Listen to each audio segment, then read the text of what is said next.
Karena hari sudah sore, mungkin kita kembali ke base camp.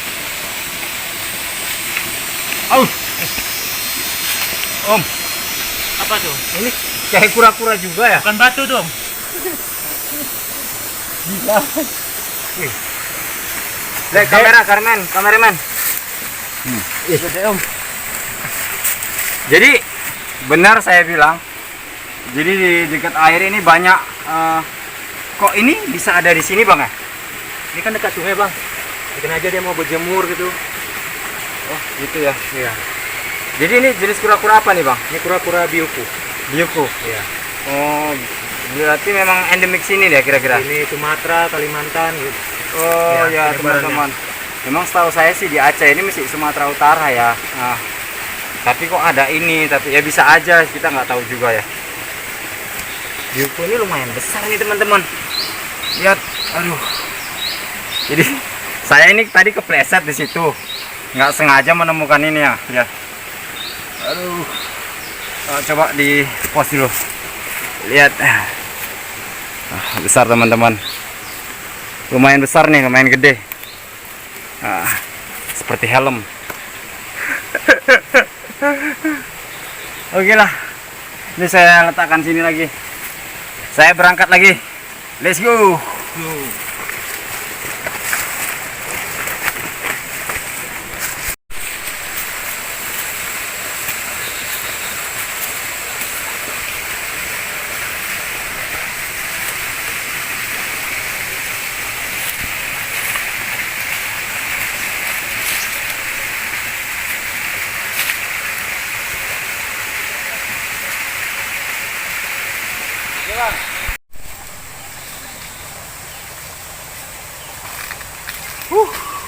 Lumayan jauh. Jauh. Sakit.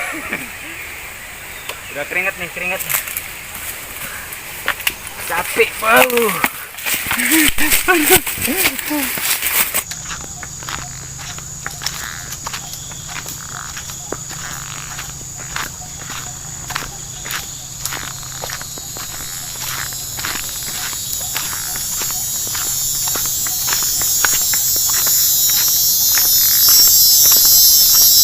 Suara jangkriknya teman-teman masih ciri khas, menandakan kalau kita itu agak di pedalaman ya, jauh dari perkotaan.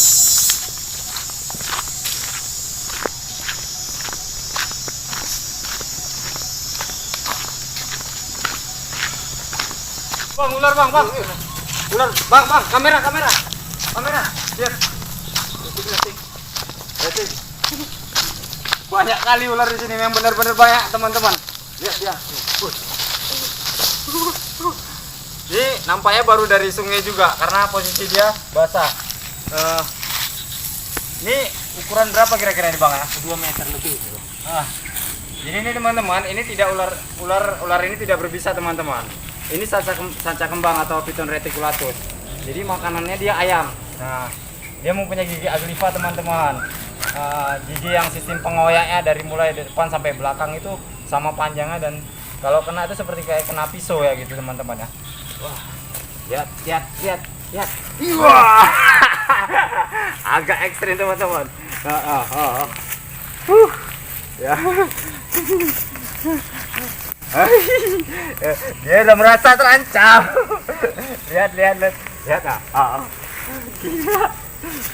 Ih. Jadi kalau dia sudah membentuk letter S, ini tandanya dia udah merasa terancam banget. Ekor sama kepala itu biasanya itu nggak jauh teman-teman. Bang kesini bang, biar sama-sama kita ladenin. Jadi ular ini perenang sangat jago juga teman-teman. Lihat. Jadi ular ini sebenarnya kalau kita nggak banyak bergerak, dia pun sebenarnya nggak terprovokasi, dia nggak bakalan menyerang.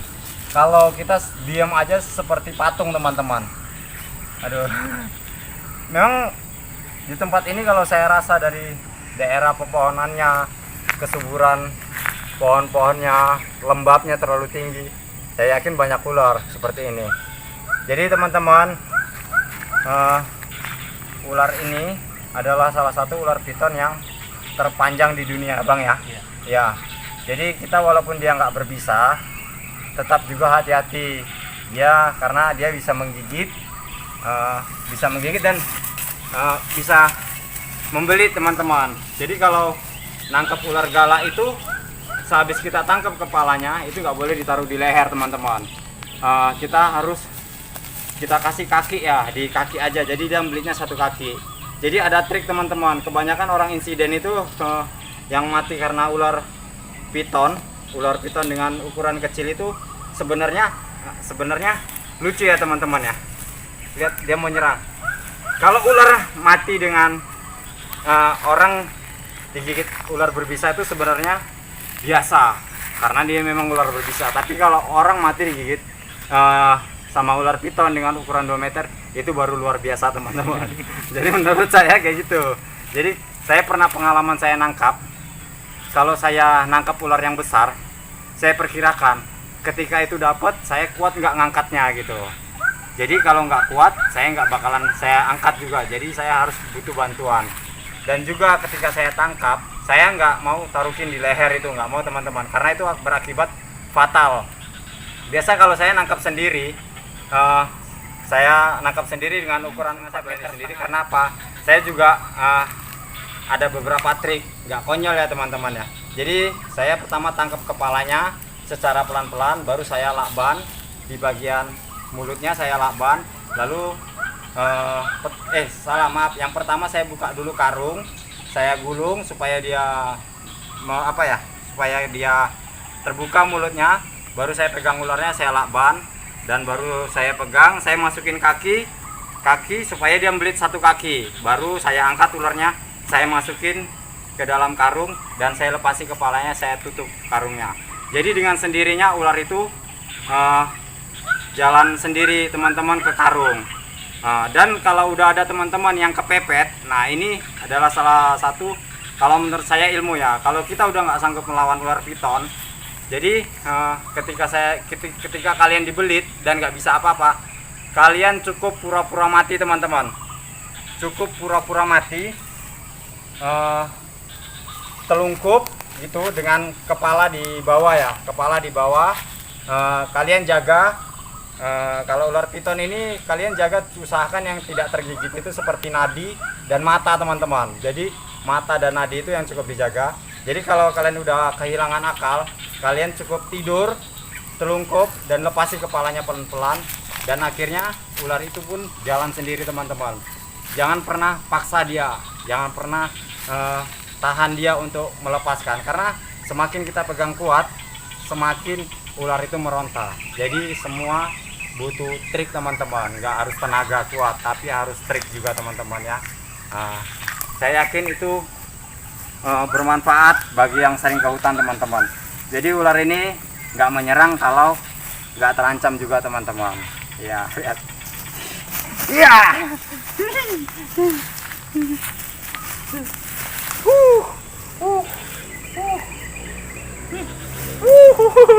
Sadis. Jadi baliknya tuh enggak. Jadi ular piton ini bisa nembak ke atas, bisa ke kiri, bisa ke kanan. Beda dengan ular king cobra. Kalau king cobra itu dia nggak bisa ke atas teman-teman, tapi kalau ular ini bisa. Boleh buktikan. Lihat. Lihat. Jadi dia bisa ke atas teman-teman. Kita bisa alihkan.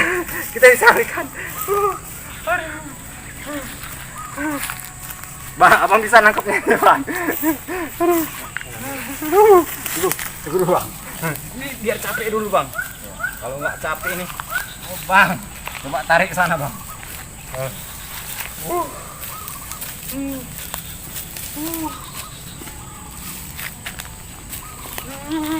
Abang berani nangkep? Abang ini pura-pura malu. Padahal abang ini sering juga setiap di kampungnya ada ular, abang ini yang rescue. Cuman abang ini nggak pelihara, dia hanya nangkap, dilepaskan. Dan ini saya juga nggak bawa pulang karena king cobra saya nggak mau, karena cukup besar. Ya, jadi ular ini merasa terancam. Gimana nih bang cara nangkapnya bang? Is.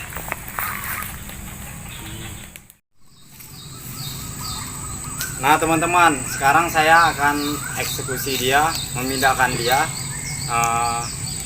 menangkap supaya dia nggak merasa tersakiti ya teman-teman ya. Jadi saya kasih tahu, boleh kontak langsung tapi jangan sekonyol-konyolnya. Usahakan kalian juga selamat. Jadi waktu penangkapan itu kita lihat dulu, karena dia tidak berbisa kita boleh kontak langsung, dan efeknya itu biasa hanya koyak ya teman-teman. Yang penting gigitannya jangan sampai ke mata teman-teman, jangan sampai di bagian mata dan di bagian nadi, karena itu bagian yang fungsinya cukup banyak ya teman-teman. Jadi saya memberitahu cara nangkepnya atau memindahkannya teman-teman. Mungkin saya bisa pakai kayu, bisa pakai triplek, bisa pakai baju. Mungkin saya coba pakai ini ya, baju ya teman-teman ya. Ini caranya sih santai, bukan karena bau keringat ya teman-teman. Tapi karena ya lihat ya. Ini kita lihat jangkauan kita sama dia nggak bisa sampai ke sini. Kita bisa pelan-pelan ke tempat dia ya. Ini ya lihat. Nah, kita bisa langsung pegang itu teman-teman, bisa langsung pegang teman-teman. Yang penting nggak terprovokasi teman-teman. Lihat ya teman-teman, dia udah ketangkap ya teman-teman ya. Tapi saya itu hanya kasih contoh ya teman-teman, itu udah ketangkap seperti tadi ya. Sesudah megang jangan terlalu keras, jadi yang penting dia nggak bisa ke kiri atau ke kanan teman-teman. Mungkin itu trik yang bisa saya beritahu teman-teman, semoga bermanfaat. Jadi memindahkan tanpa melukai ya teman-teman ya. Jadi sekian dulu video saya kali ini teman-teman. Terima kasih karena mengikuti channel saya terus ya. Ayo bang.